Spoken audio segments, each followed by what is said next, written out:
शिक्षक मंच बिहार के YouTube चैनल में आपका स्वागत है। नमस्कार। बिहार में टीचर्स की ट्रांसफर को लेकर जो बात चल रही थी वो अब अपने आखिरी पड़ाव पर आ पहुंची है। सबसे बड़ा सवाल है, स्कूल में पोस्टिंग कैसे होगी? तो चलिए इस पूरी प्रक्रिया को एकदम आसान भाषा में समझते हैं। तो खबर यही है, जैसा कि अखबारों की सुर्खियां भी बता रही हैं, कि जिन शिक्षकों का तबादला हुआ है उनका इंतजार अब बस खत्म होने ही वाला है। शिक्षा विभाग ने पोस्टिंग की आखिरी प्रक्रिया की घोषणा कर दी है। और ये मामला कितना बड़ा है, इसका अंदाजा इस नंबर से लगाइए। 27,000 से भी ज्यादा शिक्षक हैं जो सीधे सीधे इस प्रक्रिया से जुड़े हुए हैं, जिन्हें नए जिलों में अपनी पोस्टिंग मिलनी है। ये बिहार की शिक्षा व्यवस्था के लिए वाकई एक बहुत बड़ा कदम है। शिक्षा विभाग की तरफ से गाइडलाइंस एकदम साफ हैं। एक डेडलाइन तय हो गई है। इसी साल के अंत तक, मतलब 31 दिसंबर तक, सभी शिक्षकों को उनके स्कूल अलॉट कर दिए जाएंगे। तो चलिए इस पूरी प्रक्रिया को एक एक करके समझते हैं। हम देखेंगे कि यह खबर क्यों खास है, अप्लाई कैसे करना है, कौन सी तारीखें हैं जो बिल्कुल नहीं भूलनी हैं, और सबसे जरूरी वो कौन सी एक गलती है जिससे बचना ही बचना है। तो सबसे पहले यही समझते हैं कि ये नई घोषणा उन सभी टीचर्स के लिए क्या मायने रखती है जो अपनी पोस्टिंग का बेसब्री से इंतजार कर रहे हैं। इसे ऐसे समझिए कि ट्रांसफर की प्रक्रिया का ये आखिरी लेकिन सबसे जरूरी हिस्सा है। अगर जिला आवंटन एक मजबूत पिलर था, तो ये ब्लॉक आवंटन वो बीम है जो शिक्षकों को सीधे उनके स्कूल से जोड़ेगा।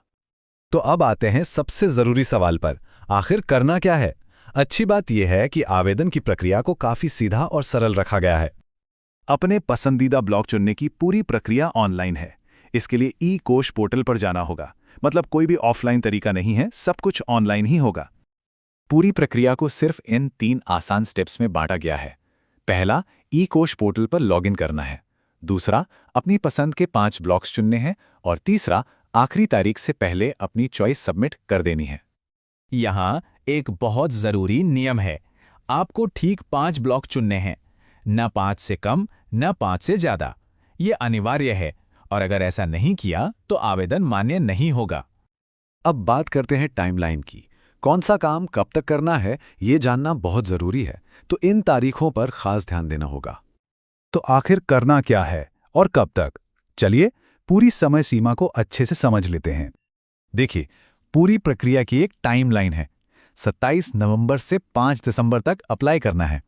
फिर 10 से 15 दिसंबर के बीच विभाग ब्लॉक अलॉट करेगा, और 31 दिसंबर तक सभी को अपनी फाइनल स्कूल पोस्टिंग मिल जाएगी। इन सभी तारीखों में से एक तारीख जो बिल्कुल नहीं भूलनी है, वो है 5 दिसंबर। ये ब्लॉक की प्राथमिकताएं जमा करने का आखिरी दिन है। इसके बाद कोई भी आवेदन स्वीकार नहीं किया जाएगा। अच्छा, अब सवाल ये उठता है कि विभाग ये कैसे तय करेगा कि किसे कौन सा ब्लॉक मिलेगा? तो चलिए आवंटन के जो आधिकारिक नियम हैं उन्हें समझ लेते हैं। देखिए, आवंटन का आधार तो स्कूल में खाली सीट और सब्जेक्ट की जरूरत ही होगी। लेकिन हाँ, गाइडलाइंस में एक बात साफ तौर पर कही गई है, इस प्रक्रिया में महिला शिक्षकों को प्राथमिकता दी जाएगी। और अब आते हैं इस पूरी जानकारी के सबसे जरूरी हिस्से पर। यह एक ऐसी चेतावनी है जिसे कोई भी नजरअंदाज नहीं कर सकता। ये एक ऐसा सवाल है जिसका जवाब हर टीचर को जानना जरूरी है, क्योंकि इसके जो परिणाम हैं वो काफी गंभीर हैं। नियम बिल्कुल साफ और सख्त हैं। अगर ब्लॉक की प्राथमिकताएं जमा नहीं की गईं, तो जो अंतरजिला तबादला हुआ है वो पूरी तरह से रद्द कर दिया जाएगा। यानी इसका मतलब साफ है कि इनएक्शन कोई ऑप्शन ही नहीं है। ऐसा करने से जो ट्रांसफर पहले से अप्रूव हो चुका है वो भी खारिज हो जाएगा। इसलिए समय पर आवेदन करना बेहद जरूरी है। तो कुल मिलाकर बात यह है कि जो भी शिक्षक इस प्रक्रिया को सही ढंग से पूरा करते हैं, उन्हें 31 दिसंबर तक अपने नए स्कूल में पोस्टिंग मिल जाएगी।